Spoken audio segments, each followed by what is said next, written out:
শরীফ নতুন বাংলাদেশের ইশতেহার ঘোষণায় ২৪টি দফা রয়েছে, যে এই ২৪ দফার মধ্য দিয়ে আসলে জনমানুষের আকাঙ্ক্ষাকে তুলে ধরতে চায় এবং বাস্তবায়ন করতে চায় জাতীয় নাগরিক পার্টি।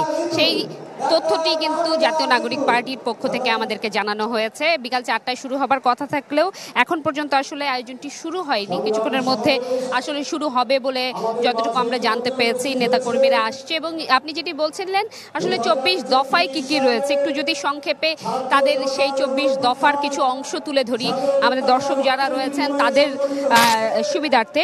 সেটি শুরুতেই তাদের রয়েছে যেটি বলা চলে যে নতুন যেই সংবিধান এবং সেকেন্ড রিপাবলিকের কথা তারা বলছেন, সেখানে উপনিবেশ বিরোধী লড়াই, স্বাধীনতা সংগ্রাম এবং জুলাই গণ অভ্যুত্থানে জনগণের যেই সাম্য, মানবিক মর্যাদা ও সামাজিক সুবিচারের আকাঙ্ক্ষার ভিত্তিতেই তারা বহু ভাষা, সংস্কৃতি এবং জাতির নতুন বাংলাদেশ তৈরি করতে চান এবং পুরনোকে ঝেড়ে ফেলে তারা মূলত রাষ্ট্রের নতুন যাত্রায় এবং তাদের যে প্রথম অঙ্গীকার সেটির কথা উল্লেখ করেছেন, যে গণপরিষদের মাধ্যমে একটি নতুন সংবিধানের কথা তারা বলেছেন, যেখানে জুলাইয়ের আকাঙ্ক্ষা পূরণে তারা আসলে একটি নতুন সংবিধান, একনায়কতন্ত্র, পরিবারতন্ত্র এবং ফ্যাসিবাদী যে কাঠামো রয়েছে সেটির বিলাপ করে একটি বৈষম্যহীন, গণতান্ত্রিক, অন্তর্ভুক্তমূলক এবং জনকল্যাণমুখী সেকেন্ড রিপাবলিক গঠনের কথা বলছেন। অন্যদিকে জুলাই অভ্যুত্থানের স্বীকৃতি ও বিচারের কথা তারা উল্লেখ করেছেন।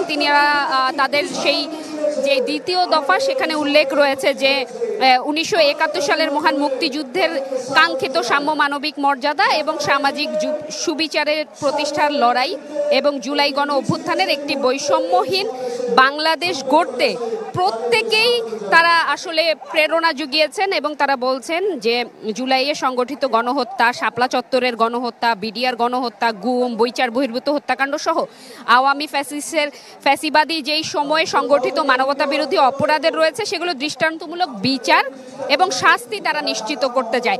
এটি মূলত তাদের যে ২৪ দফা রয়েছে, ২৪ দফা দ্বিতীয় দফায় উল্লেখ রয়েছে। অন্যদিকে যদি তৃতীয় দফায় দেখা যায় সেক্ষেত্রে গণতন্ত্র ও রাষ্ট্র প্রতিষ্ঠার সংস্কারের কথা বলা হয়েছে, ন্যায় ভিত্তিক বিচার ব্যবস্থা ও আইন সংস্কারের কথা বলা হয়েছে। এবং এর বিস্তারিত যদি আমরা একটু জানি সেক্ষেত্রে তারা উল্লেখ করেছে এনসিপি রাষ্ট্রের স্বাধীন বিচার বিভাগ ক্ষমতাবানদের পক্ষে অন্ধ অবস্থান নিবে না এবং তারা আসলে যেটি বিশ্বাস করেন এবং যেটি প্রতিষ্ঠা করতে চান সেটি হচ্ছে মুসলিমকে তারা প্রাপ্য ন্যায় বিচার বুঝিয়ে দিতে চান। এছাড়া একটি সত্যিকারের প্রজাতন্ত্রী নয়, তারা জানাচ্ছেন যে গণতান্ত্রিক রাষ্ট্র গড়ে তুলতে তারা উপনিবেশিক আমলের সকল আইনকে জাতীয় এবং আন্তর্জাতিক মানবাধিকার মানদণ্ডের ভিত্তিতে যুগোপযোগী করবে। এবং এরই সাথে কিন্তু আরও বলা চলে যে সেবামুখী প্রশাসন, দুর্নীতি দমন, জনবান্ধব আইন শৃঙ্খলা রক্ষাকারী বাহিনী, গ্রাম থেকে শুরু করে স্থানীয় সরকার, নারী, গণমাধ্যম সব বিষয়গুলোকে এই ২৪ দফায় রাখা হয়েছে। আমরা রয়েছি আসলে এখানে, ধীরে ধীরে বিভিন্ন এলাকা থেকে আসা নেতাকর্মীদের পদচারণা এখানে বাড়ছে এবং নেতাকর্মীরা মূলত এখানে উপস্থিত হলেই সেই আয়োজনটি শুরু হবে বলে আমরা জানতে পেরেছি। এই ছিল আমার কাছে শহীদ মিনার থেকে সর্বশেষ।